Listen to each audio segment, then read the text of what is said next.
So this is technically it's a security talk. It's actually a psychology talk disguised as a security talk. So basically the first question is, why can't users get security right? It's pretty simple. Users are idiots. That's a quote taken straight off Slashdot. Basically, developers build secure applications. Users apply them incorrectly. Therefore, users are idiots. And yeah, there's a comment at the bottom saying, it's evolution at work. People are too stupid to use security, but the stupid ones will die out and the clever ones will survive. So that's a bit of an extreme position, but let's just say, okay, users are irrational. And we have to define irrational and rational. Rational is how geeks think users should behave. Irrational is not how geeks think users should behave. So basically, users are irrational because they don't follow some arbitrary behavior pattern that geeks define as how we wish users would behave. In fact, this kind of rational behavior does actually exist in rare cases in people with psychiatric disorders, and I'll get onto that in a minute. So security tells us a lot about how users behave, in particular cognitive psychology, which is how people think, how they make decisions, that sort of thing. It's generally ignored. There's a great quote there from someone who's kind of an authority on heuristic reasoning and decision making. And he says that many textbooks present the laws of logic and probability as a standard by which to measure human thinking. And then they present data about how people actually think, and they say, well, people don't think the way they're supposed to think, therefore people are irrational. So let's look at the theory behind how people are supposed to think. This is how users make decisions according to game theory and according to economic theory. It's called the economic decision-making model. It assumes that people know what they want and they take the appropriate steps in order to get there. One thing about these slides is I've put a bunch of stuff in here, which I consider to be interesting stuff, but I'm not going to go through all of the slides because it would be about a 2-hour talk. So for people who want the background information, I'll put the slides online and you can read through all the background stuff as well. So anyway, this economic decision-making, that's called subjective expected utility theory. And it makes those assumptions about the decision-making process. It assumes that you've got some sort of utility function so you can evaluate your preferences based on the outcomes of making this decision. It assumes you've got a full and detailed overview of all the possible strategies you can take. It assumes you can estimate the probability of occurrence of all the consequences. And it assumes that you can choose between these alternatives based on any weighting you assign to them. Now, given that this is a room full of computer people, that's the algorithm version of that. So for each possible alternative, you evaluate all possible consequences, and this includes recursive evaluation. So it's not just what happens, but recursively evaluating sub-consequences and sub-consequences. You would assign some sort of probability to that based on, I think this will occur if I do this. You evaluate the subjective utility, which is the utility to me if I make this decision. And then finally, you multiply the probability of the consequences versus the utility. You do that for each possible choice. You pick the highest one. So here's an example of this. Now, this was a certificate dialogue from some years ago because back then, I mean, they've been improved since then. They're still not that good. But this was one that's almost perfectly designed for this SEU-based decision-making. So, okay, unable to verify this identity of the site as a trusted site. Let's say you want to evaluate one of the possibilities in here. I'm not going to go through all of them because it would take forever, but just one single possibility. So the site certificate is incomplete due to a server misconfiguration. So if you were to apply SEU theory to evaluating this, you would evaluate that based on, for example, the competence of the remote systems administrators, the chances they've made an error, the chances of a software bug, and so on and so forth. All the things that could have caused a problem with the remote site. You then assign probabilities and utilities to each of these. For example, the competence of the admins is, let's say, 0.6. Subjective utility of that is 0.85, and so on and so forth for each of these things. And I'm missing a lot of detail here. Then you assign weights to other factors. For example, are you going there and are you entering your credit card or not? Are you worried about your credit card being phished? Is there a risk of identity theft? There's things like credit card consumer protection. So even if your card gets phished, you've got consumer protection, so it may not be so bad. There's intangible factors. I want to make a purchase. It's my mum's birthday tomorrow. I have to make a purchase. I don't have any choice. And then you get this, as I said, this recursive evaluation of all this stuff. Finally, you go through and calculate all your weights and your measures and probabilities and so on. You do that for each possible option. You pick the most obvious one or the one with the highest weight, and that's the choice you go with. Nobody actually makes decisions like that. Now, remember, the dialogue is designed for that kind of decision-making, and yet nobody actually makes decisions like that. This requires total omniscience and total omnipotence. You have to know everything about everything in order to make a decision based on that. So, okay, there's an attempt to patch this. You introduce the concept of a stopping rule. What a stopping rule says is don't go any further when it's obvious that you're not going to get anything out of it. The problem is the way to apply stopping rules is use the SEU model to figure out whether you want to stop or not. A simpler explanation of this is that why stopping rules can't work is that if stopping rules did work, you can go to Las Vegas and apply the stopping rule, stop playing just before you start losing. They do not work. So how do users actually make decisions? Not how people wish they made decisions, but how do they actually make decisions? Well, there's two ways of looking at this. One is empirical evaluation. So you basically go out and study users and see how they make decisions. The second one is conceptual modelling. So you try and come up with a conceptual model that matches the way that users actually make decisions and see which one best approximates what happens in reality. So in the 1980s, the US Department of Defense sponsored a bunch of research into battlefield decision-making. And, they were worried about commanders making bad decisions, which, if you study military history, that's been an ongoing problem. You've got talented commanders who make good decisions and lots of less talented ones who can make some really bad decisions. And what this research found, this was the empirical observation, it found that people don't use anything remotely like the economic decision-making model. People under pressure don't weigh up the outcomes of different decisions. They don't even choose, like here's the top 3 and I'll choose the top 3. They just say this one fits best, I'll go with this one. If that doesn't work, I'll go with the next one, and so on. So they generate one option at a time and take the first one that works. And this is pretty simple to explain. If you're in evolutionary terms, let's say you're a monkey and there's a lion in front of you, you don't say, well, that tree looks good and that one might have thorns on it and that one's a bit further away. You just run up the first tree you can find, because it's a lot better to be wrong than to be eaten. And that's called the singular evaluation model, and a bunch of other names. Researchers have rediscovered this under many different names. So typically this thing is used when you're under pressure. And let's say you're a computer user, again, trying to drift the talk back to computer security. If you're a computer user and you're sitting there and you've got to do a job and you get some dialogue that gets thrown up, you're basically under pressure automatically because you're being prevented from doing your job by this dialogue. So you're pretty much automatically under pressure when something's preventing you from continuing. Conditions are dynamic, so the situation can change by the time you've performed any kind of analysis, and the goals are ill-defined. And again, you get this in computer security. Most users have very little grasp of the implications of any security-related decisions. So if you look at these conditions under which users have to make decisions, it's almost a mirror image of what the ECU model actually expects for decision-making. So other researchers looked at it from a conceptual model, and they wanted to see which conceptual model best matches the way that humans make decisions. And the best conceptual model was, again, something called singular evaluation, which is just, this one works, I'll try this. Okay, it didn't work, I'll try the next one instead. So both the empirical analysis and the conceptual modelling came to the same conclusion that heuristic decision-making is the best match for how users make decisions. And the reasons why these are popular is that, particularly in the field of security, it's very, very difficult to get any feedback from complex decision-making processes. And the technical term for this is diffusive reinforcement. You make a decision, and it's hard to tell whether there are good or bad consequences from this. For security, it's even worse. There is no feedback whatsoever. You click away a dialogue, and you have no idea whether you've just signed your life away or whether nothing at all is going to happen. The result of this is something called gambling-based decision-making. So, if you're gambling, even in that case, you're flipping a coin. Okay, it might be heads, it might be tails, or whatever. At least then you have some feedback. You get this immediate feedback with gambling, or with playing poker, with a die roll, whatever. You get immediate feedback. Okay, the decision is uncertain, but right afterwards, you get some feedback saying you've made the right or the wrong decision. In addition, if you win, if you take this uncertainty and reduce it to a certainty of a win, then you get this brief sort of cocaine-like high, which is why gambling is actually addictive in the same way that cocaine is addictive for some people. On the other hand, security decision-making, there is no feedback at all. You click away a dialogue. 6 months later, your bank account gets emptied. There is no connection between those two events. They may be connected, they may be totally unconnected. So as far as the user is concerned, any decision they make, they can't tell whether it was a right or a wrong decision. And the consequence of this is that any action that fails to trigger immediate negative feedback is a win. And that's why users dismiss warning dialogues, because they can't get any feedback about the fact whether they've done it right or wrong. They know if they get rid of the dialogue, they can continue doing their job. If they don't get rid of the dialogue, they can't do their job anymore, but it's not obvious that they've been protected from anything. And under these conditions, people's decision-making abilities go downhill quite rapidly. They'll do things like they'll look for some arbitrary distinction. So, you've got 2 DVD players or Blu-ray players or whatever.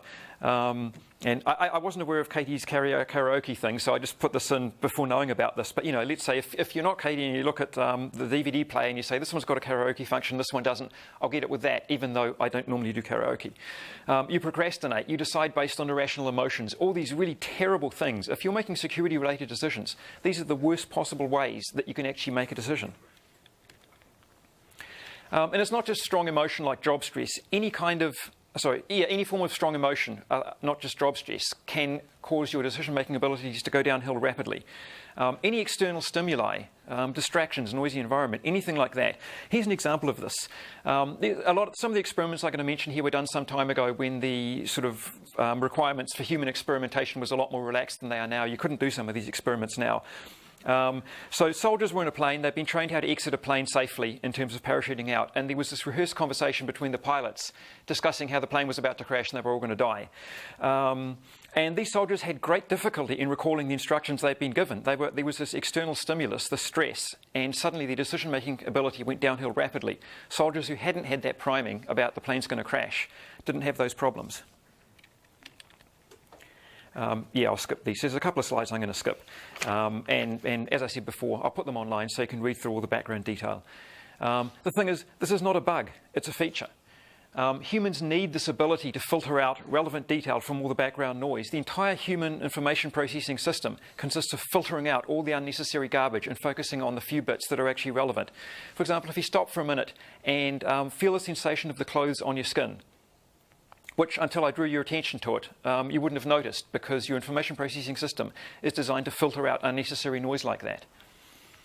And these allow things like the cocktail party phenomenon, which is you're in a room full of people, everybody's talking, and you can focus on the one conversation you want because your sensory system is able to filter out all the unnecessary background noise. Now imagine if humans couldn't do that. They'd never actually get anything done. Artificial intelligence researchers have run into this. They call it the framing problem. So how do you frame a problem in such a way that it's actually solvable? If you can't frame it appropriately, then the AI will sit there and grind through thousands and thousands of implications and basically not be able to do anything anymore. There's a bunch of theories about what causes OCD. One of the theories is that this is actually a cause of OCD. So basically you've got this labyrinth of implications. You've got every decision you make, you've got so many options that you have to grind through that leads to anxiety, and the sort of reaction to that anxiety is OCD. So that may possibly be a cause of OCD. And I mentioned earlier that various sort of mental disorders are correlated with the way geeks want us to think, and that could be one of them. Researchers have run into this, again, drifting back into security. When they're evaluating browser security indicators, they've run into this analysis paralysis. So what they did is they took a bunch of users and sat them down in front of their browsers and said, we're going to send you to a bunch of sites. Some of them are phishing sites, some of them aren't. And don't just say, this looks okay, I'll go there. Actually examine all the security indicators, do everything you can to verify this site. Now that's the standard best practice advice we give to users.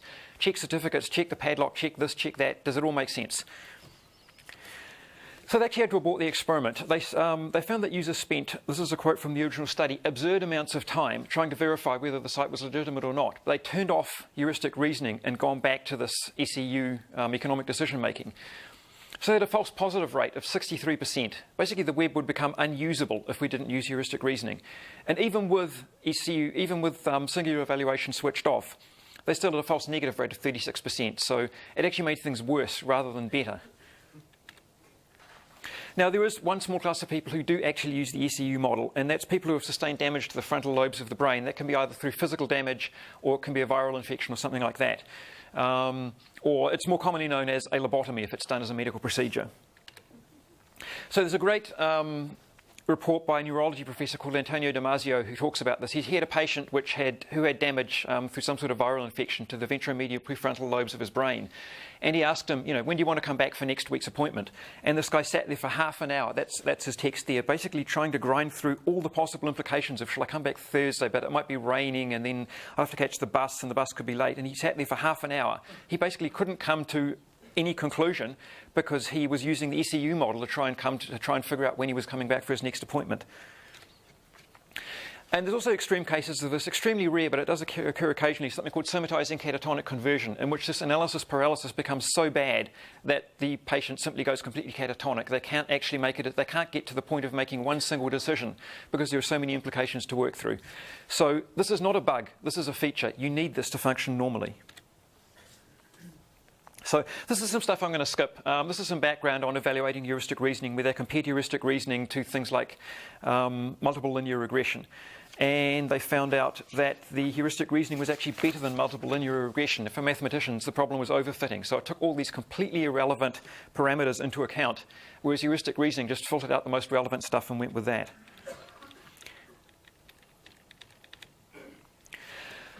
Okay, so what do you get once you've got past this decision-making process? Well, psychologists distinguish two types of actions that occur in response to a situation. So you've been asked to make a decision. There's two types of ways of handling that decision. One is called a control process. It's very slow. It's very costly in terms of mental effort. On the other hand, it provides a huge amount of flexibility because you're sitting there carefully thinking about what you're doing. The other one is an automatic process. It's quick, it's very little mental overhead, and you're basically acting on autopilot. And the advantage of that is because there's little mental overhead, you can do it without even thinking about it. So, for example, you've got a novice versus an experienced driver. A novice driver, they've got to think about everything. They've got to think about changing gears. They've got to check their mirrors, look for traffic lights, look for other cars, and so on and so forth. If you've been behind someone with a learner plate on their car, you know that the driving is going to be slow and somewhat erratic because they have to do all this stuff. An experienced driver doesn't have to do that. Everything is completely automatic. A novice driver will deal with this overload of information by load shedding, and thus the not particularly good driving. This is really nasty if it occurs in complex control situations. So if you read stories about reactor meltdowns and plane crashes and so on, in an aircraft cockpit, there's something called the situational awareness problem. So the pilot loses situational awareness. There are 1,000 alarms going off, and because of that, they're overloaded. They can't focus on the one alarm they need to stop the plane from crashing. So you can actually do this yourself if you want to experience load shedding. Take a piece of paper and just write the weekday on the piece of paper, and at some point start counting backwards from 100 as you're writing the weekday. This is a controlled process, and you're going to be load shedding. Your writing slows down, or your writing quality becomes terrible. Now, if you try an automatic process like signing your name, which you can do without thinking about it, you don't get that much load shedding because there's not that much mental overhead anymore. And these are basically people acting on autopilot. Once you've got the right stimulus, it's very, very difficult to prevent the automatic response from that. And that's why people click away warning dialogues. They've seen warning dialogues. They're basically 100% false positives, or, as the previous slides pointed out, there's no immediate feedback that there's something bad, so they just swat them away. Not only that, but people aren't even aware afterwards that they've done it. For example, for the folks in the room at the moment, can you remember actually locking your front door if you have a physical lock on your door? Can you remember actually putting the key in the lock and locking the door, or are you just assuming you lock the door because you always do? It's an automatic process. Or if you drove here, can you remember every traffic light you stopped at, every turn you took, every time you changed lane? Well, most people don't. It's an automatic process. They get in the car, they start thinking about what they're going to be doing on the weekend, and next thing they're at work.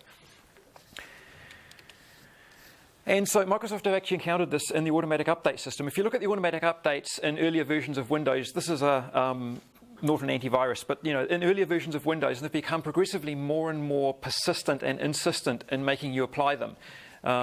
This is from reading some Microsoft blogs. They've said people have gone months without applying updates because every time, this is much older versions of Windows, obviously. When the version of Windows popped up a dialog, they'd swat it away without even thinking about it. And because typically infected machines are riddled with adware and pop-ups and so on and so forth anyway, they just see it as another adware pop-up and get rid of it. And that's why more recent versions of Windows have become more insistent in forcing people to reboot, because otherwise the updates never get applied. Now, that occurs outside the computer world as well. For example, UK trains have, for a great many years, at least 100 years, had different levels of automated warning systems. The most recent is something called the AWS, Automated Warning System, and that's it inside the circle there. And the target-shaped thing at the bottom pops up once you go past a train signal that's set to a danger level.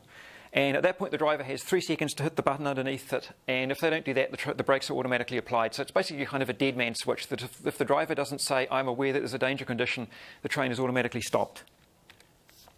So the problem is the system had a number of design flaws. One of them was that the indicators had 4 different settings, and yet the automatic warning system only had 1 setting, danger or not danger. And so these danger signs were popping up when the signal actually just indicated a warning like go slow. The result of this is that drivers became habituated in dismissing these things in the same way that users are habituated into clicking away warning dialogues. And there's a technical term for this, signal passed at danger or SPAD. This went on for years and years due to demarcation disputes among unions and all sorts of other stuff. Finally, in 1989, a driver went through 2 of these signals at danger and killed a bunch of people, and that got a lot of media coverage. And because of that, they had to fix it. So here's a design rule. If you've got a security system with a defect so significant it has its own acronym, that's probably a sign that you need to do something about fixing it. Okay, so another thing that we run into is confirmation bias. So basically humans are very bad at generating testable hypotheses. It's something called confirmation bias. So what happens is users will look at something where there's a question and they will try and prove their theory of how this is supposed to work rather than trying to disprove it. So they'll look for the facts that support the decision they want to make rather than looking for something that doesn't support it. So for example, how do you check whether a website's valid? Well, you enter your username and password, and if it lets you in, it's a proper website.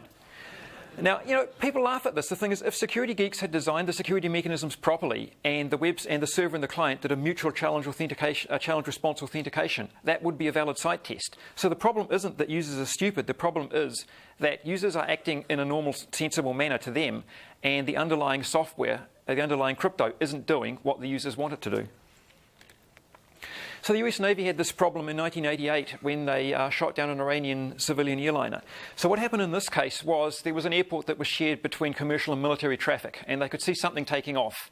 And it could be commercial, it could be military. We'll assume it's military. They saw it was changing height rapidly, so it could be climbing if it's a civilian passenger jet, or it could be descending to attack us. Well, we've already assumed it's a military jet, so we'll also assume that it's descending to attack us.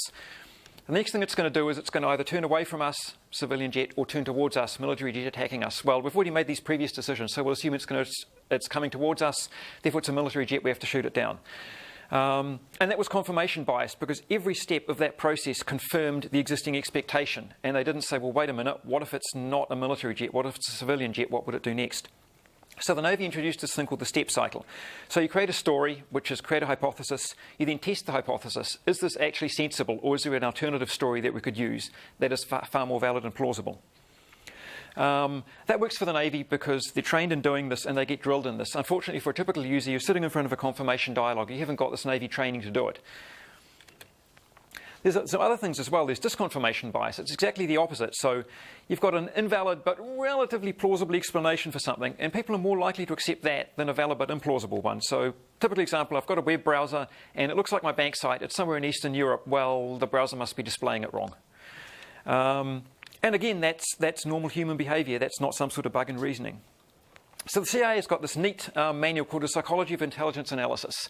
They ran into this problem where the CIA had this thing called projection bias, or they call it everyone thinks like us bias, where, we're going to do this thing and everyone, it's kind of maybe not terribly ethical or moral to do this, but afterwards everyone's going to say, well, you did the right thing even though it was kind of immoral. And that was a problem that, in terms of, let's say, overthrowing governments and so on and so forth. And they were worried about this because it was kind of making them look bad. And so they published a Psychology of Intelligence Analysis to try and deal with this projection bias. And this is kind of well worth reading. There's a lot of stuff that's not relevant. Some of it is actually very relevant. And it applies very well for computer security. A typical example of this is the other side's authenticated themselves, so from now on we don't need to check anything because they've already authenticated themselves. It's had a number of SSH implementations, both the client and the server.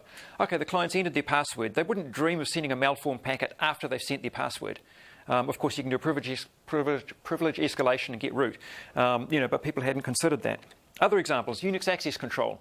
You check for access to something when you first open it. For example, when you open a file. After that, once the file handle's open, you can do anything you want. A specific example is signed ActiveX controls, but in general, signed anything. It's signed, so it's got to be okay. Well, you either buy a code signing cert from any CA you want, or you steal someone else's code signing cert, and then you've got a signature. So just because it's signed doesn't mean it's okay. Internet kiosks, this is a great example. A lot of PC security is built around the fact that they assume that the user of the computer is on your side. However, with an internet kiosk, the user of the internet kiosk is the enemy. And so there's a bunch of attacks that a user can carry out that simply aren't intended by that attack threat model. There's the entire firewall mentality. It's on port 80, it's got to be okay. So getting back to sort of the rationality, once users have made this decision and once they've used confirmation bias and disconfirmation bias and whatever to try and adopt a particular belief, they're very, very reluctant to change this belief. This is, if you go back to Gestalt psychology, this is something called Einstellung, so this sort of fixity that I've adopted this decision and I'm not going to change it. Okay, so I'll skip some of these slides again. There's also known as something called the Forer effect. So this is a very famous experiment. A guy called Bertram Forer in the 1950s gave a bunch of people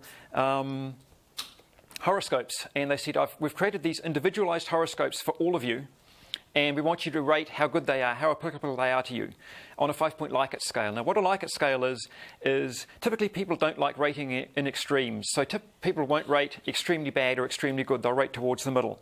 It's called the central tendency bias. So what a Likert scale does is compensates for that. So instead of being a rating of 1 to 5, effectively it's a rating of 2 to 4.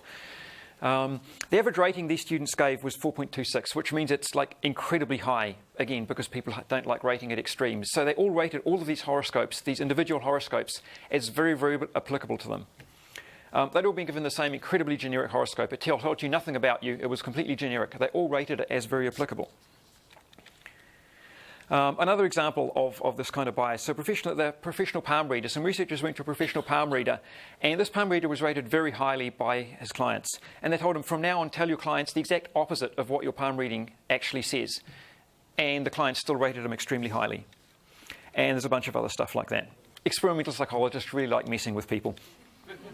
But an example of this for yourself, go out and read a description of some new patent medicine or something that's just come out, some new therapy or whatever, and read the symptoms and the things that addresses, and see how many of those symptoms you actually have, meaning you need to go out and get this medicine right now because it needs to cure whatever it is that's wrong with you. So, we sort of laugh at it in terms of palm readers, but then with medicine, with sort of patent medicine, we may go out and do exactly the same thing ourselves. So the reason why we do this sort of stuff is that our brains evolved for survival and reproduction, not necessarily to seek the absolute truth. So quick and dirty techniques work a lot better than sitting there and thinking for half an hour about it while the lion's chewing on you. The result of this is we can rationalise away almost anything.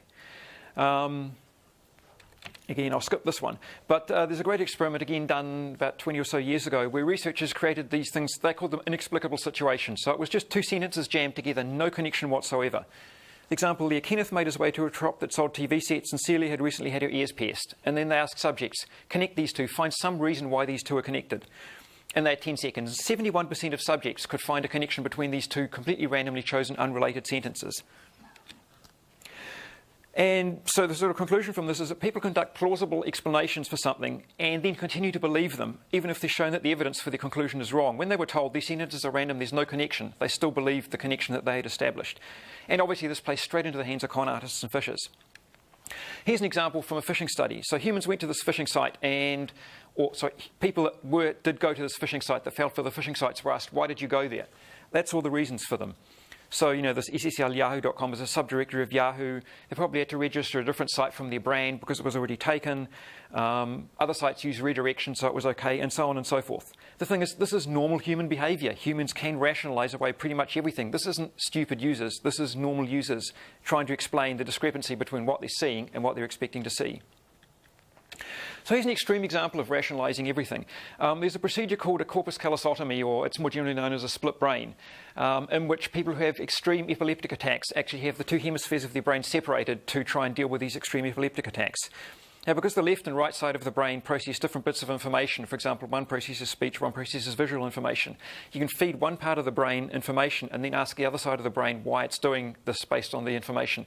And the left side of the brain literally has no idea what the right side of the brain is doing. And yet people will still explain it. You feed them information via one side to say, get up and walk around the room.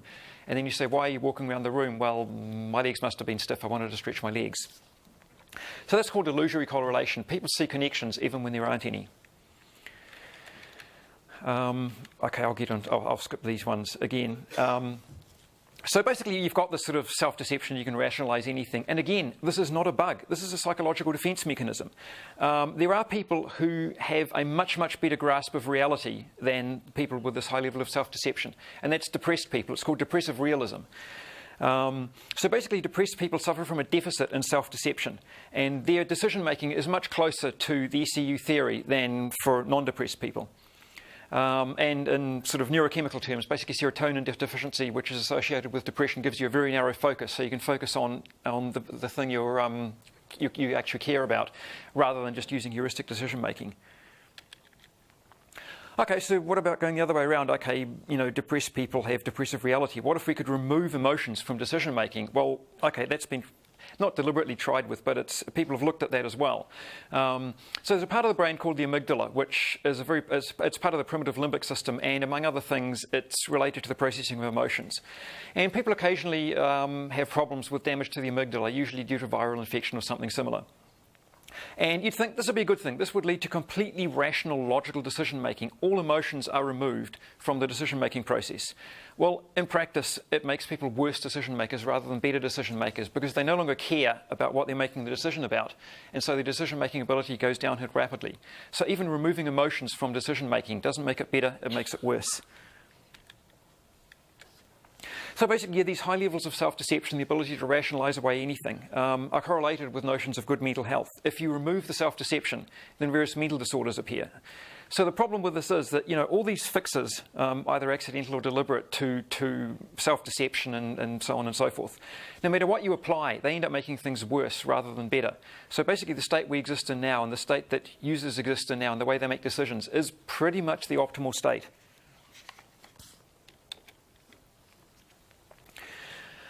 Okay, so skipping on to something slightly related to that, it's known as the Simon Says problem by usability researchers. So users are required to change their behaviour in the absence of a stimulus. For example, the obvious one is the padlock. If the padlock is not there, the site is not secure. It's well known to social psychologists. It works with experts. If you're an expert, you know exactly what's supposed to be happening, and you notice that if there's some particular stimulus that's missing. If you're a novice user, or even a non-expert user in general, you won't notice that the stimulus is absent. So here's an example. This is, again, a very famous psychology experiment from the early 1960s called the Wason selection task.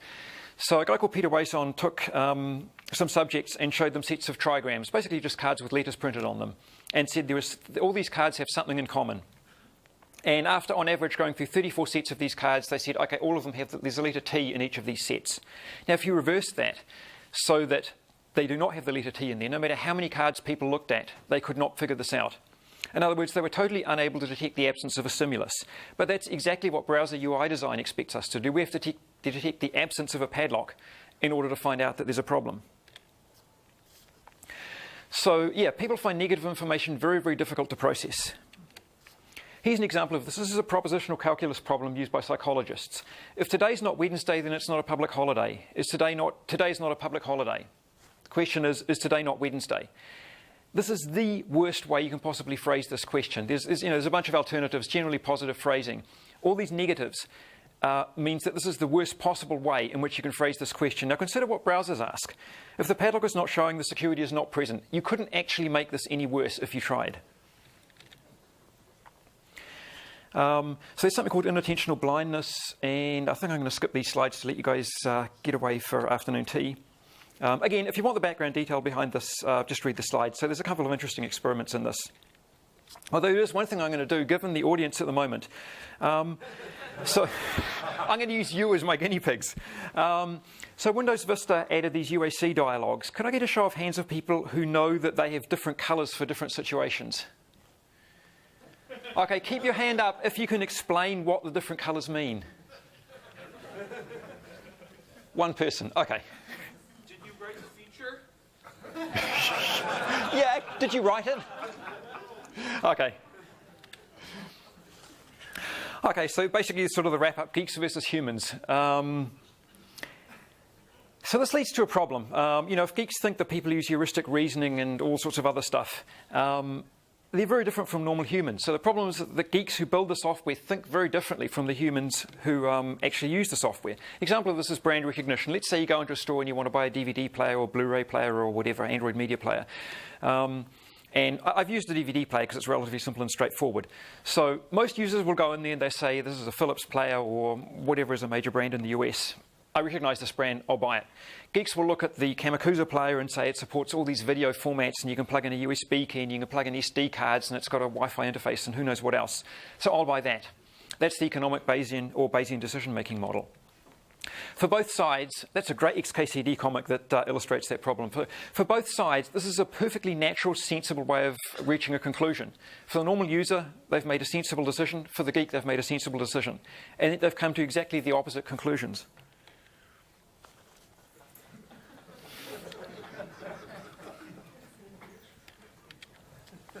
So So if you look at this in terms of MBTI traits, there's a psychometric for personality traits called MBTI, Myers-Briggs Type Indicator.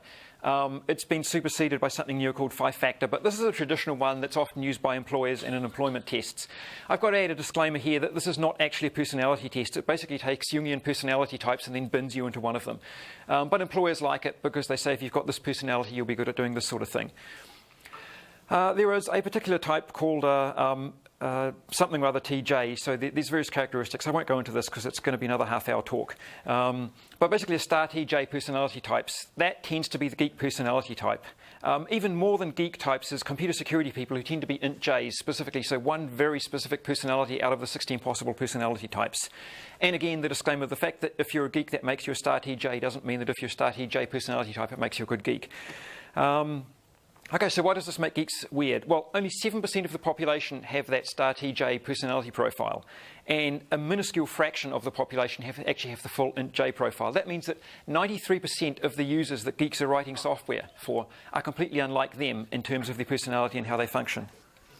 There's a neat thing done by a telco overseas where they took their programming and software development and so on department and actually sent them out to do this MBTI test, and they gave them different coloured teddy bears based on their personality type.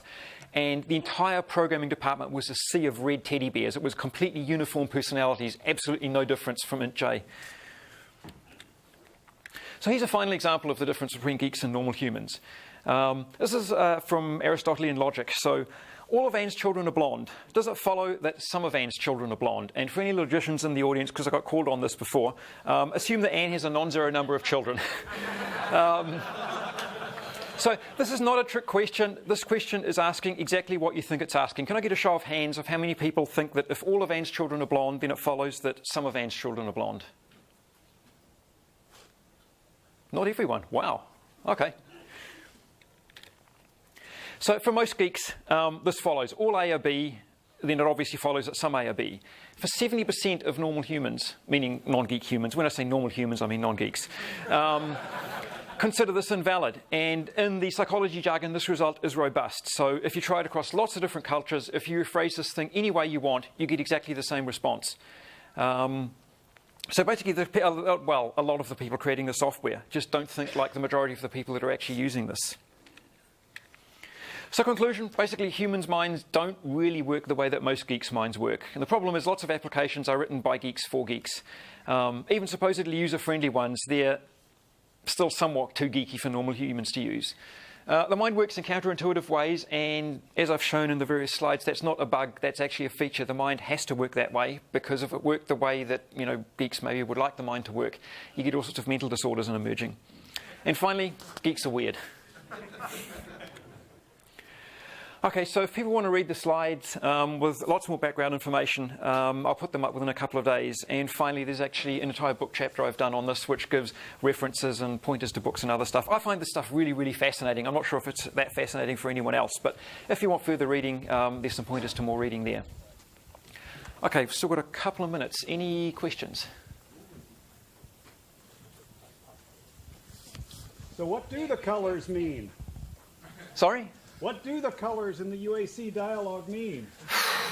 I actually managed to find it up. It was in some TechNet article buried a long way away from where you'd expect it to be. It was like one of them is like if it's an administratively prohibited action, and one of them if it's a group policy, something like that. I honestly can't remember. Any other questions? So really enjoyed the talk, and there's a lot of information about how this stuff goes wrong. What do you do to make it go right? Get your UI people to talk to psychologists, to cognitive psychologists. The thing is, so at the moment, there's, this is one of these nasty cross-disciplinary fields where if I gave this talk to a bunch of psychologists, I couldn't even give this talk because it's so basic that, for psychologists, this is basic stuff. On the other hand, for geeks, it's not that well known. So yeah, get psychologists involved. We have all the psychology research has been done. All the stuff is sitting out there to be used. If you look at what the usability people are doing, they've empirically determined what goes wrong. And in some cases they look at psychology, but in a lot of cases you think, this is obvious from a psychological background why this is going wrong. We just need a connection between psychology and usability to figure out what to do next.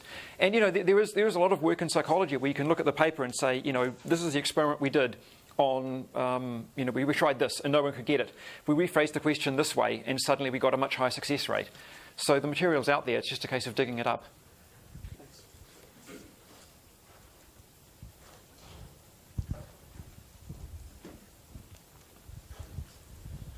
So, in terms of like the last talk where we see trimming the problem space for the average user, so they're just like, okay, I'll use BitLocker and it's one simple thing and it does everything for me. And in this, we see like that same kind of theme to a degree where you don't want to overthink things. I feel like, does it get to the point where we're just like, every user trusts anything we throw at them, so why don't we just give them one dialogue to click through, but you don't really, because then they won't trust us anymore. Where is that sort of divide where we can say, yes, trust us to encrypt everything so that your privacy is maintained, but not to the point where they're like, oh, I've signed my life away because I clicked one thing and it's installed a million other things. Well, there's a lot of things. We can't fix all the problems all the time, but there are a lot of things that, for example, that web browsers do. If you look at when a web browser throws up a dialog, it's basically the developer of the browser has given up. He said, I can't make a security decision, I'll just pass it off to the user, and the user can't decide, so they click OK. There's a lot of things where, security software, the security developers should not be allowed to say, I can't be bothered thinking about this, I'm going to pass it off to the user. You're the security developer, one would hope you know about crypto and security and a bunch of other things. It's your job to solve this, not the user to solve this. And that's the same thing that Justin said earlier. You shouldn't be exposing 10,000 algorithms to users. Just pick the good one that works and give them that. An example of a crypto product that is astoundingly successful is Skype. Because you don't even know it's a crypto product. You set it up and you type in your name and you sign on and that's it, and it's working, and you've got encryption. Now, okay, you've got national security leaders and who knows what, which is another matter. But for general attackers, you've got strong crypto protecting you without you even knowing that you've got the strong crypto.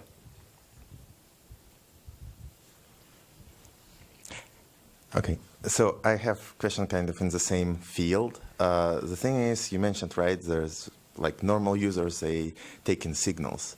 And there are multiple signals at the same time, right? And to build on the previous speaker, right, if we make it so simple that it's intuitive and people implicitly trust Microsoft to do the right thing, at the same time, there is a whole technology blogs field, right, that will just bombard, not including those features and options and ability to modify stuff. And they'll just, okay, this is not security product at all because you cannot select the different encryption. Well, and so now user has two signals pretty much.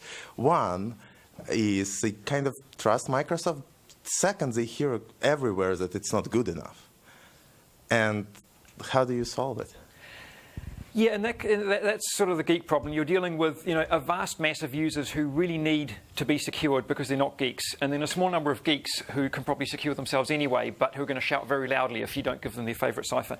The only obvious thing is that to do basically what the UAC dialogues do, where you've got this thing to click on to say more information, and you've got all the geeky information at the bottom. So for normal users, they're never going to click on. And again, this is something I didn't have time for in the slides. But there's sort of an economic theory that defaults are basically a form of de facto regulation, that most users never change their defaults. So whatever you choose as the default, most users are never going to change that. And then give them some sort of expert mode or whatever if they're a geek so they can change all the nonsense they want. Heck, I mean, if I was doing that, I'd let them change anything and just use AES anyway, just so that, give them lots of dials and levers to fiddle with and just give them AES. But yeah, you may not get away with that. Yeah, you can deal with the sort of the people who shout loudest while using sensible defaults for the people who just want to be secure and don't care about all the stupid options. I'm here.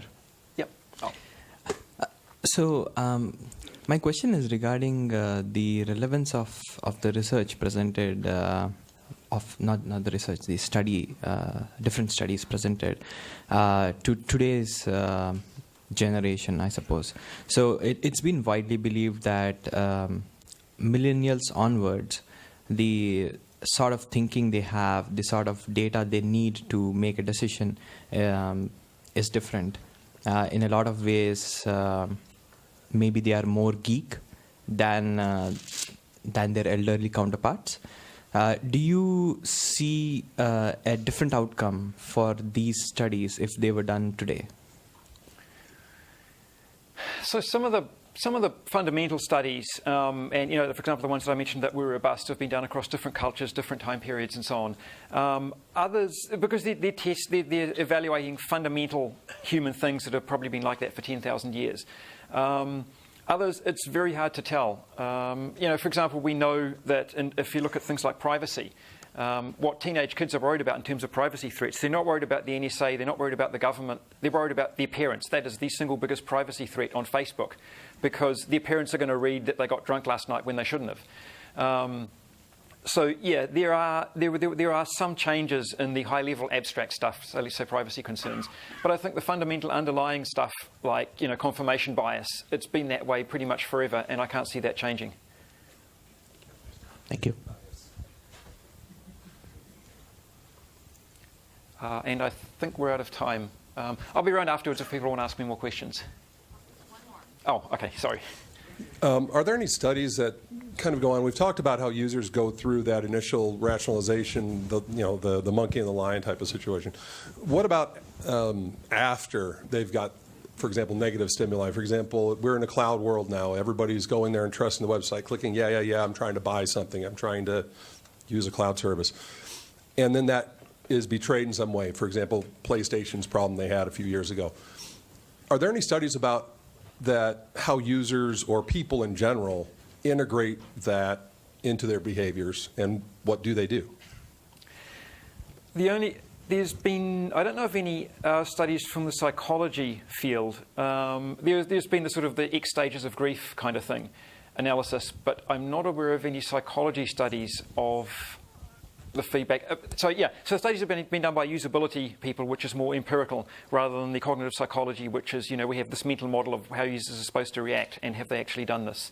So I'm not aware of psychology studies, only usability studies.